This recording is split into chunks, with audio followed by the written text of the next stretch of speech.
Halo anak-anak, selamat berjumpa kembali. Untuk kali ini kita akan membahas tentang teks eksplanasi. Teks eksplanasi, muatan bahasa Indonesia. Baik, sudah siap anak-anak?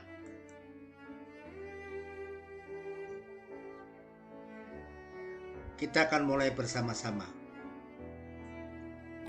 Teks eksplanasi merupakan teks yang berisi informasi tentang suatu hal atau fenomena yang terjadi di masyarakat. Kita dapat menemukan topik permasalahan dan simpulan dari teks eksplanasi. Topik permasalahan dapat kita temukan pada kalimat utama dalam setiap paragraf. Saya ulangi lagi, topik permasalahan dapat kita temukan pada kalimat utama dalam setiap paragraf. Selain itu, kita juga dapat membuat simpulan dari sebuah teks eksplanasi. Kita dapat menuliskan simpulan dari sebuah teks eksplanasi tentunya dengan membaca teks tersebut secara keseluruhan, membaca keseluruhan isi teksnya.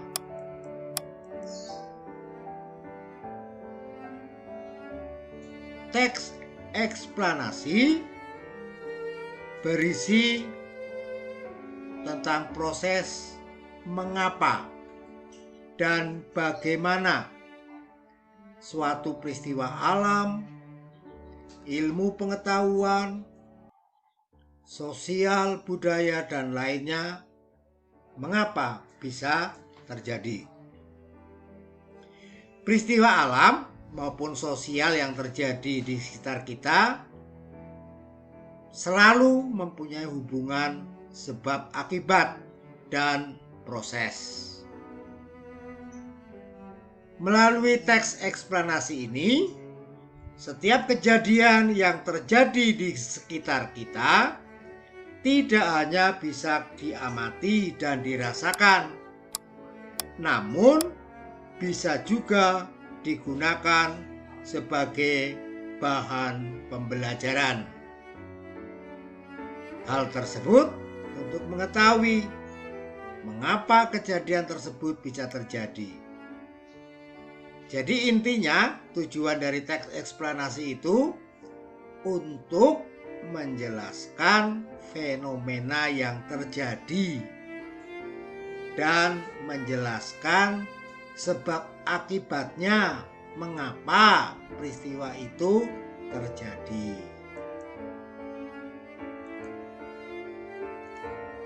Dalam teks eksplanasi mengandung fakta yang dirangkai secara berurutan dan hubungan sebab akibat. Jadi, teks eksplanasi bisa berguna untuk menguatkan suatu kebenaran yang ada. Mungkin ini merupakan penjelasan singkat mengenai pengertian teks eksplanasi.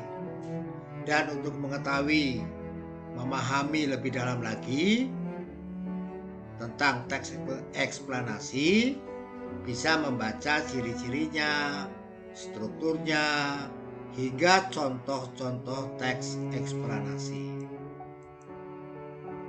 Ciri-ciri teks eksplanasi yang pertama, strukturnya terjadi dari pernyataan umum, urutan sebab akibat, serta interpretasi. Yang kedua, informasi yang dimuat berdasarkan fakta. Jadi informasinya itu berdasarkan fakta, bukan berdasarkan hoak. Yang ketiga, faktual, memuat informasi yang sifatnya ilmiah atau keilmuan, seperti sains. Yang keempat, sifatnya informatif serta tidak berusaha untuk mempengaruhi pembaca untuk bisa percaya terhadap hal-hal yang dibahas. Dan yang kelima, memiliki atau menggunakan sequence maker. Contohnya pertama, kedua, ketiga, dan sebagainya. Bisa juga menggunakan pertama, berikutnya, terakhir, dan sebagainya. Strukturnya, struktur teks eksplanasi. Yang pertama dari pernyataan umum.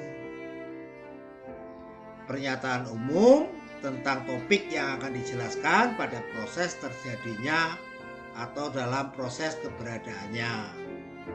Yang kedua, urutan sebab akibat. Berisi penjelasan mengenai proses terjadinya fenomena yang disajikan secara urut atau bertahap dari yang awal sampai akhir. Sedangkan interpretasi itu merupakan kesimpulannya dari topik yang sudah dijelaskan. Kaidah kebahasaannya, kaidah kebahasaan teks eksplanasi. Yang pertama, fokus pada hal umum, bukan berfokus pada partisipasi manusia. Sebagai contoh, tsunami, banjir, gempa bumi, hujan, udara. Kemudian dimungkinkan untuk menggunakan istilah ilmiah.